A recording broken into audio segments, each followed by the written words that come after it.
प्रेत बाधा, ये भी बहुत ज़्यादा लोगों के ऊपर अटैक कर रही है आज की डेट के अंदर। लोग इसको लेके बहुत डर जाते हैं। तो सावन के महीने में किस तरह से पूजा पाठ किया जाए, या कोई ऐसा उपाय या मंत्र जप किया जाए जिससे कि प्रेत बाधा दूर हो सके?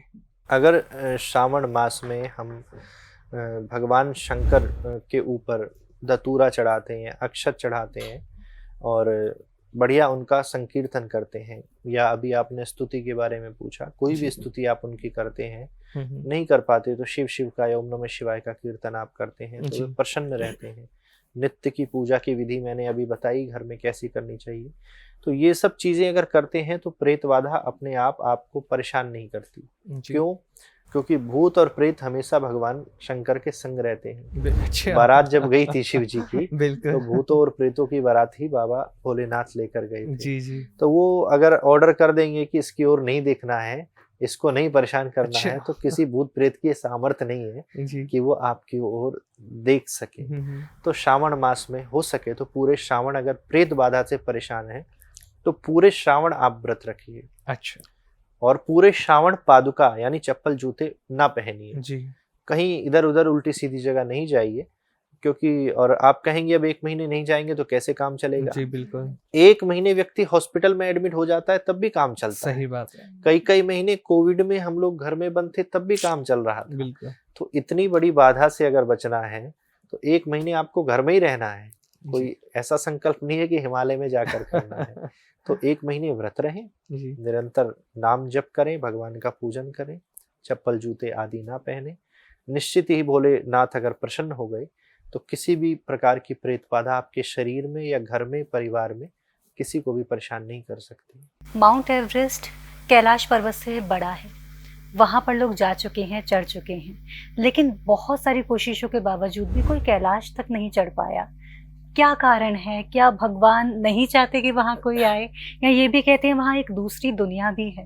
नहीं, दूसरी दुनिया तो निश्चित ही है, और जहाँ शिव जी रहते हैं वहाँ दूसरी दुनिया तो है ही है, लेकिन हमारी इतनी सामर्थ्य नहीं। भगवान ऐसा चाहते हैं या नहीं चाहते कि लोग यहाँ पर आए, ये बात का तो कोई प्रमाण नहीं है, लेकिन एक बात निश्चित है कि हमारी इतनी सामर्थ्य नहीं है कि हम कैलाश पर्वत तक जा सकें।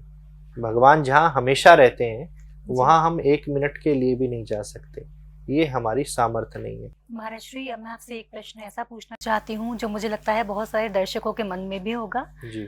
आपसे ये जानना चाहती हूँ कि इस सावन ऐसा कौन सा शिव मंदिर है जहाँ पर अगर हम जाते हैं तो पुण्य तो मिलेगा ही मिलेगा, जो पाप हैं वो भी कट जाएंगे? 12 ज्योतिर्लिंग में से अगर हम किसी भी ज्योतिर्लिंग का दर्शन श्रावण में कर लेते हैं और उन्हीं की कृपा से अगर हम जल अर्पित कर लेते हैं, और हो सके तो गंगा जल भी साथ लेकर जाएं, काशी विश्वनाथ चले जाएं, उज्जैन महाकालेश्वर या ओमकारेश्वर कहीं भी आप जाएं, और अपने हाथ से गंगा जल भगवान शंकर पर नमः शिवाय मंत्र का जाप करते हुए आप अर्पित करते हैं तो बहुत ज़्यादा फलदायी होता है। तो किसी भी आप ज्योतिर्लिंग पर आप अभिषेक कर सकते हैं।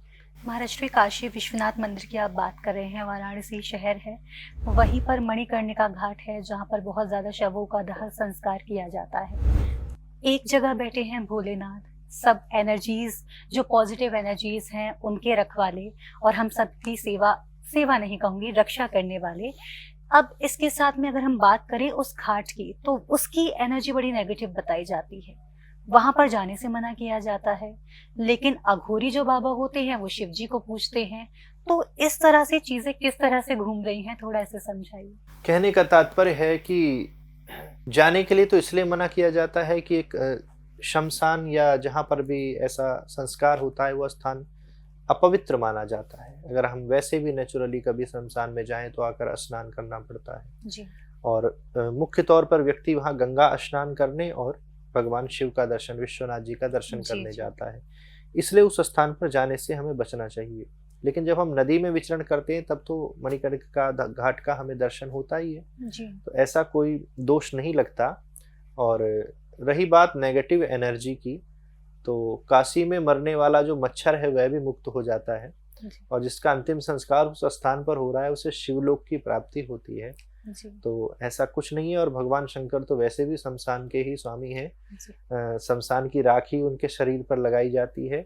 क्यों लगाई जाती है कि जब बारात निकलनी थी भगवान शिव की, तो सब लोग रेडी हो के आ गए मेकअप करके। भगवान शंकर का श्रृंगार नहीं हुआ, जी। तो नंदी भृंगी जो गण थे उन्होंने कहा हम करते हैं श्रृंगार, फेशियल वगैरह आदि कैसे होगा, तो किसी को नॉलेज नहीं थी। पास में एक मुर्दा जल रहा था, तो वहां से राख ले आए और फेस पर और शरीर पर लगा दी। जी। तो सबने कहा बहुत अच्छे लग रहे हैं, तब से भगवान शंकर को ये राख जो है वो लगाई जाने लगी। जी। इसलिए ऐसा कुछ नहीं है, लेकिन हमें उस स्थान पर जाने से बचना चाहिए, क्योंकि उद्देश्य सिर्फ है काशी विश्वनाथ का दर्शन करना। वहां जाकर अपवित्र हो जाएंगे तो दर्शन के योग्य नहीं रहेंगे, ये कारण है।